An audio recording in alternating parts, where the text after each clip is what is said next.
Imagine a world where space travel is no longer a costly and wasteful endeavor, but rather a sustainable and efficient one. This is the reality that SpaceX is working towards, and their latest achievement is a major milestone in this journey. The company has just completed its 400th successful drone ship landing of a Falcon booster, a feat that has revolutionized the space industry. But here's where it gets interesting. This achievement is not just a testament to SpaceX's engineering prowess, but also a reflection of the company's commitment to reusability and sustainability.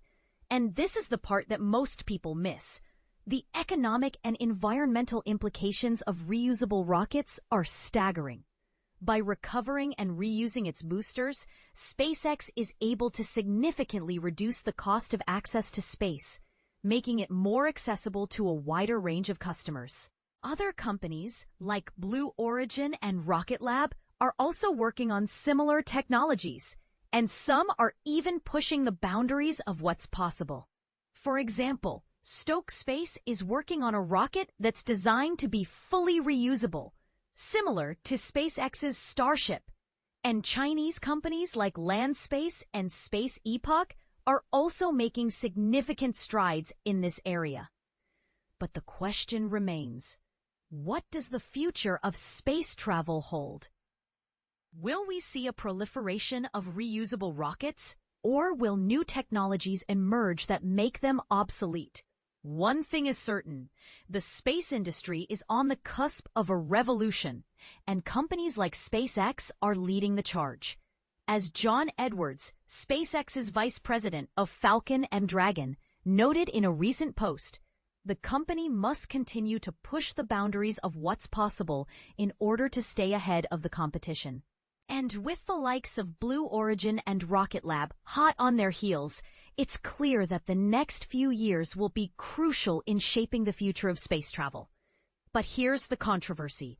Some argue that the focus on reusability is misguided, and that other technologies, such as nuclear propulsion or advanced ion engines, hold more promise for the future of space travel. Others argue that the environmental impact of reusable rockets is still unclear, and that more research is needed to fully understand the implications of this technology. So, we ask you, what do you think the future of space travel holds? Do you think reusable rockets are the key to unlocking a new era of space exploration? Or do you think other technologies will emerge as the leaders in this field? Let us know in the comments. The Falcon 9 rocket that completed the 400th successful drone ship landing was launched from Cape Canaveral Space Force Station at 7:10 a.m. Eastern Time, carrying 28 Starlink satellites into orbit. The B-1095 first stage booster, which was making its second flight, touched down on the drone ship Just Read the Instructions, JRTI, stationed in the Atlantic Ocean east of the Carolinas. This achievement is a testament to the hard work and dedication of the SpaceX team, and it's a reminder that the company is still pushing the boundaries of what's possible. And as we look to the future, it's clear that the next few years will be filled with excitement and innovation in the space industry. But here's the thing. The future of space travel is not just about the technology itself, but also about the people and companies that are working to make it a reality. So let's take a step back and appreciate the incredible achievement that SpaceX has made. And let's look forward to seeing what the future holds for this industry. The majority of the 400 aquatic landings have occurred on SpaceX's drone ship, Of Course I Still Love You, OCISLY, which along with JRTI entered service in 2015. The first successful recovery of a Falcon 9 actually occurred on land in December 2015.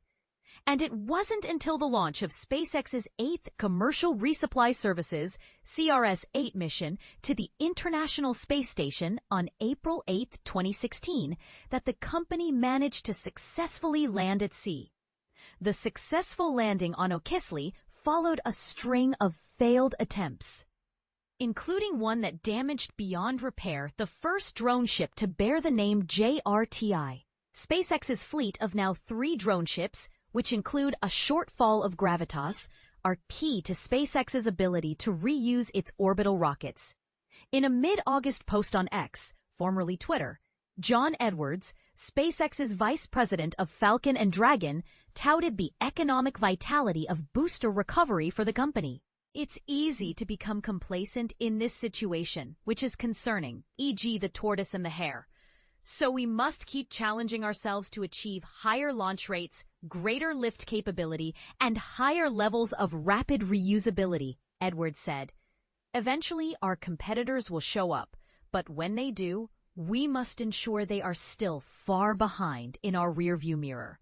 One of those competitors, Jeff Bezos' Blue Origin, also built its New Glenn rocket to have boosters that perform propulsive landings on a marine vessel.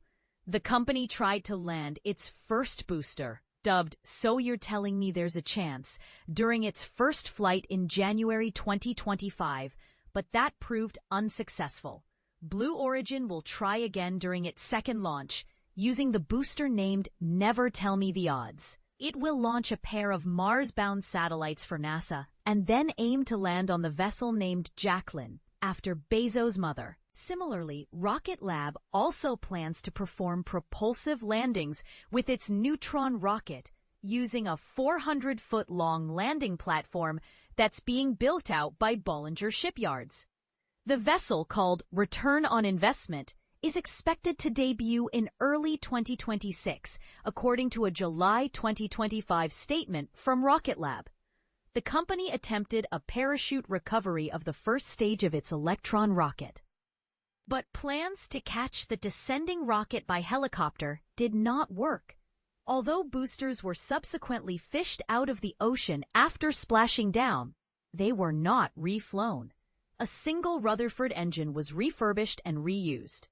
Stoke Space also has plans for reusability with its Nova rocket, but it aims for it to be closer to SpaceX's Starship rather than the Falcon 9 in that Stoke is aiming for full reusability. It will be launching from Space Launch Complex 14 at Cape Canaveral Space Force Station and is currently building out the pad with aims to have it operational by early 2026. Some Chinese companies are also working to incorporate what's referred to as vertical takeoff and vertical landing, VTVL. Landspace performed a 10-kilometer, 6.2 meters hop test in 2024, and Space Epoch completed what it called a successful flight recovery test mission, sending its Yangqingzhe-1 rocket to a height of about 2.5 kilometers, 1.6 meters in altitude, before performing a controlled splashdown in the Yellow Sea. Other companies, like United Launch Alliance, are working on different models of reusing rocket parts. ULA is working towards a system that would sever the engine section of its Vulcan rocket and use an inflatable shield to protect it during re-entry and allow teams to recover it from the water.